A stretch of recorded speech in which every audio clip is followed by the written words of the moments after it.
Hello student, बाल मंदिर के ऑनलाइन यूट्यूब चैनल पर आपका स्वागत है। आज हम पढ़ रहे हैं उत्सर्जन तंत्र के बारे में। 4 प्रकार के तंत्र देख चुके हैं। पहला सबसे पहले पाचन तंत्र, फिर श्वसन तंत्र और फिर परिसंचरण तंत्र, और चौथा आज हम पढ़ेंगे वह कौन सा है, उत्सर्जन तंत्र है।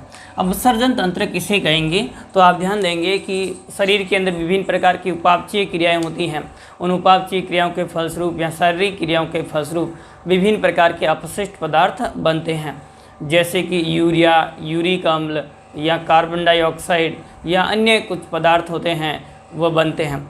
इन अपशिष्ट पदार्थों को शरीर से बाहर निकालने की जो प्रक्रिया होती है, उस प्रक्रिया में नाइट्रोजनी अपशिष्ट पदार्थों को शरीर से बाहर निकालने की प्रक्रिया होती है, उसे हम क्या कहते हैं, उत्सर्जन कहा जाता है। तो आप ध्यान देंगे उत्सर्जन किसे कहा जाता है, तो आप इसमें देखेंगे कि शरीर में विभिन्न उपापचयी क्रियाओं के फलस्वरूप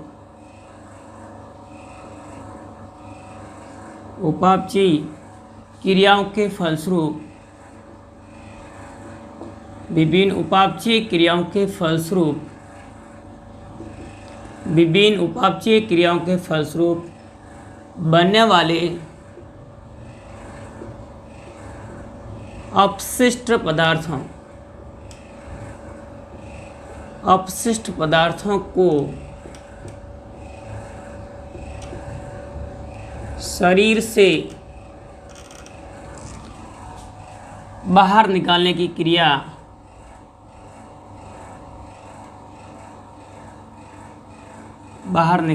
क्रिया उत्सर्जन कहलाती है। तो आप देखेंगे कि शरीर में विभिन्न उपापचयी क्रियाओं के फलस्वरूप बनने वाले अपशिष्ट पदार्थ, और मुख्य रूप से कौन से अपशिष्ट पदार्थ, नाइट्रोजनी अपशिष्ट पदार्थ। तो आप इसमें लिख सकते हैं बनने वाले नाइट्रोजनी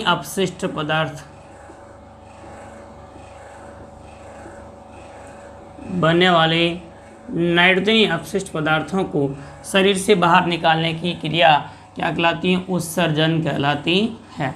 तो यह क्रिया क्या कहलाएगी, उत्सर्जन या एक्सक्रीशंस कहलाती है। उत्सर्जन या एक्सक्रीशंस की क्रिया होती है।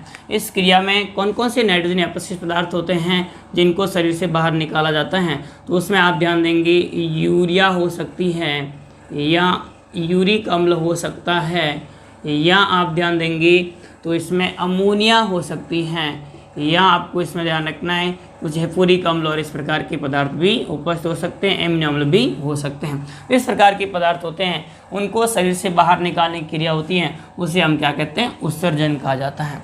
और उत्सर्जन से संबंधित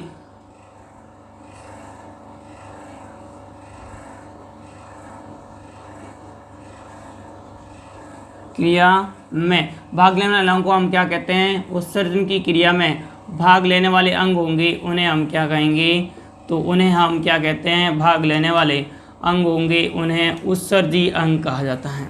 भाग लेने वाले अंग होंगे उन्हें हम क्या कहेंगे, उत्सर्जी अंग। यानी वे अंग जो उत्सर्जन की क्रिया में भाग लेते हैं उन्हें हम क्या कहते हैं, उत्सर्जी अंग कहा जाता है। और ये उत्सर्जी अंग होते हैं, यह विभिन्न जीवों में अलग अलग होते हैं। छोटे लेवल के जीव होंगे वो शरीर की सतह से उत्सर्जन करते हैं, अन्य जीवों में अलग अलग उत्सर्जी अंग उपस्थित होते हैं। और आप ध्यान देंगे मानव के अंदर उत्सर्जी अंग होता है वह मुख्य रूप से वृक्क होता है, किडनी होती है। तो इस प्रकार से अंगों में उत्सर्जी अंग कहा जाता है। अब कि उत्सर्जी अंग होंगे वो मिलकर के किसका निर्माण करेंगे, उत्सर्जन तंत्र का निर्माण करते हैं। और मानव में जो नाइट्रोजन अपशिष्ट पदार्थ होते हैं वो निम्न 3 प्रकार के होते हैं। मानव में कौन कौन से 3 प्रकार हो जाएंगे, तो मानव में नाइट्रोजन अपशिष्ट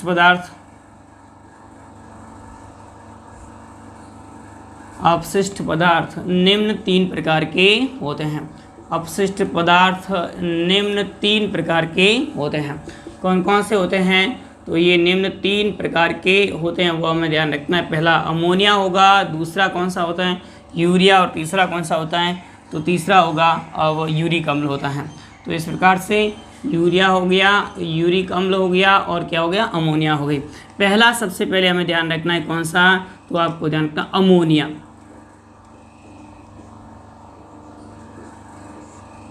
दूसरा हमें ध्यान रखना अमोनिया के बाद में वह ध्यान रखना यूरिया, और तीसरा कौन सा हो जाएगा, यूरिक अम्ल।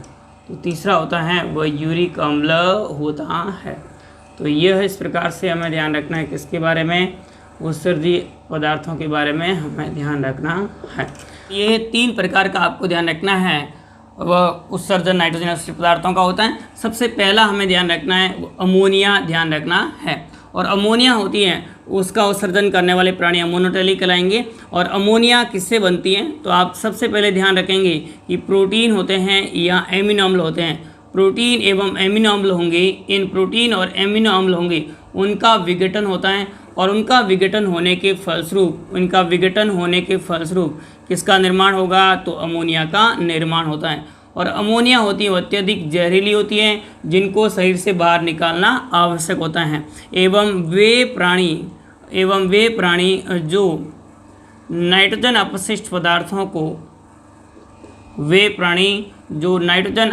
पदार्थों को नाइट्रोजनी अपशिष्ट पदार्थों को अमोनिया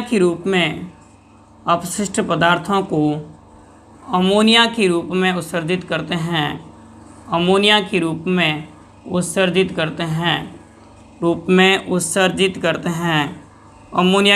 उत्सर्जित करते हैं, उन्हें हम क्या कहेंगे, तो आपको जानना अमोनोटेलिक कहा जाता है। उस प्राणियों को हम किस नाम से जाना जाएगा, अमोनोटेलिक नाम से जाना जाता है। और इसमें आप ध्यान देंगे जलीय प्राणी होते हैं, उनके अंदर इस प्रकार का देखा जाता है। तो जलीय प्राणी होंगे, उनके अंदर देखा जाता है। यहाँ आप ध्यान देंगे जो अस्थिल मछलियाँ होती हैं वे भी अमोनिया का उत्सर्जन करती हैं। तो अस्थिल मछलियाँ हो गई, जलीय प्राणी हो गए, उनमें आपको घोंगे कुछ मिलते हैं, तो उनमें इस प्रकार का देखा जाता है। तो जलीय प्राणी अस्थिल मछलियाँ होती हैं, उनके अंदर उत्सर्जी पदार्थ होता है, वो कौन होता है, अमोनिया होती है। अमीबा के अंदर भी कौन होती है, अमीबा में भी आपको जनका उत्सर्जी पदार्थ अमोनिया होती हैं। तो छोटे जलीय प्राणी होते हैं, उनमें अमोनिया होती हैं वो उत्सर्जन, क्योंकि अमोनिया के उत्सर्जन के लिए जल की अत्यधिक आवश्यकता होती है। अमोनिया उत्सर्जन के लिए जल की अत्यधिक आवश्यकता होती है। और अत्यधिक आवश्यकता होने के कारण से जो जलीय प्राणी हैं वो किसका उत्सर्जन करते हैं, अमोनिया का उत्सर्जन करते हैं। तो ये पहला प्रकार हमें ध्यान रखना है, किसके बारे में, अमोनिया उत्सर्जी प्राणी कौन कौन से होते हैं। सेकेंड आपको ध्यान रखना है यूरिया।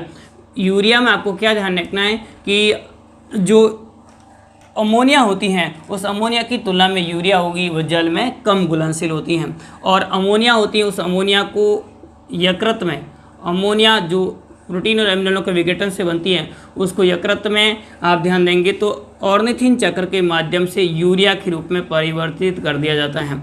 किस रूप में परिवर्तित कर दिया जाएगा, यूरिया जल में आपको ध्यान रखना है घुलनशील तो होती है, जल में घुलनशील होती हैं। किस प्रकार की होती है, जल में घुलनशील होती है।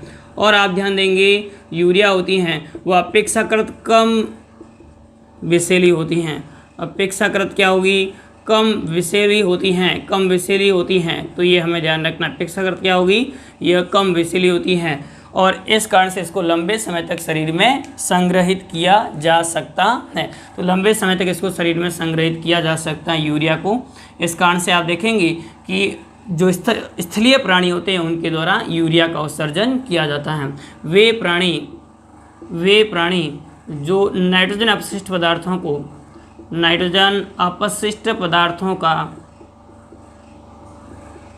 पदार्थों को यूरिया के रूप में उत्सर्जित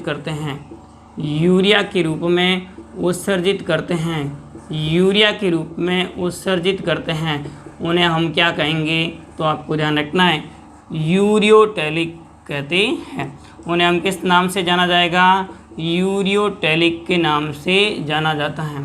तो ये यूरियोटेलिक कहलाएंगे कौन से प्राणी, जो यूरिया का उत्सर्जन करते हैं। इसके एग्जाम्पल्स कौन कौन से ध्यान रखने हैं, उदाहरण कौन कौन से ध्यान रखने हैं, तो इसमें आप देखेंगे कि जो समुद्री मछलियाँ होती हैं वह इस प्रकार का कार्य करती हैं। समुद्री मछलियाँ होगी वह इस प्रकार की होती हैं। और सभी स्तनधारी होते हैं, उन स्तनधारियों के अंदर यूरिया का उत्सर्जन होता है।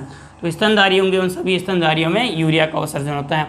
इसके अतिरिक्त एनिलिडा संघ के प्राणी हैं, उनमें भी किसका उत्सर्जन होता है, तो आप देखेंगे कि उनमें भी यूरिया का उत्सर्जन होता है। और तीसरा प्रकार हमें ध्यान रखना है यूरिक अम्ल। तो उसमें क्या ध्यान रखना है कि यूरिक अम्ल होगा, यह यूरिक अम्ल ठोस पदार्थ के रूप में होता है और जल में बहुत कम घुलनशील होता है। यूरिक अम्ल होगा, वह यूरिक अम्ल किस प्रकार का होता है, जल में बहुत कम घुलनशील होता है। यूरिक अम्ल जल में बहुत कम घुलनशील होता है, जल में बहुत कम घुलनशील होता है। बहुत कम घुलनशील होने के कारण से ठोस या गाढ़े, तो ये बहुत कम घुलनशील होता है और इस कारण से इसको ठोस या गाढ़े पेस्ट के रूप में उत्सर्जित किया जाता है। तो पेस्ट के रूप में इसे उत्सर्जित किया जाएगा, वो यूरिक अम्ल होगा। और यूरिक अम्ल होता है, यह यूरिक अम्ल होगा, उसको लंबे समय तक शरीर में संग्रहित किया जा सकता है। लंबे समय तक क्या किया जा सकता है, इसको संग्रहित किया जा सकता है और इनके उत्सर्जन के लिए जल की भी आवश्यकता नहीं होती है। तथा वे प्राणी जो नाइट्रोजन अपशिष्ट पदार्थों को, वे प्राणी जो नाइट्रोजन अपशिष्ट पदार्थों को यूरिक अम्ल के रूप में उत्सर्जित करते हैं। यूरिक अम्ल के रूप में उत्सर्जित करते हैं, उन्हें हम यूरिकोटैलिक कहते हैं। उत्सर्जित करते हैं उन्हें हम क्या कहेंगे, तो आपको ध्यान रखना है, उन्हें यूरिकोटैलिक कहा जाता है। उसे किस नाम से जाना जाएगा, यूरिकोटैलिक के नाम से जाना जाता है।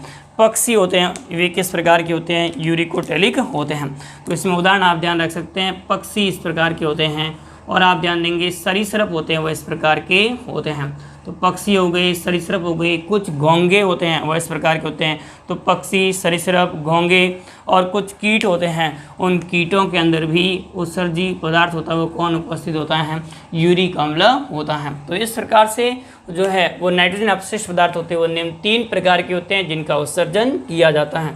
पहला आपको ध्यान रखना, अमोनिया।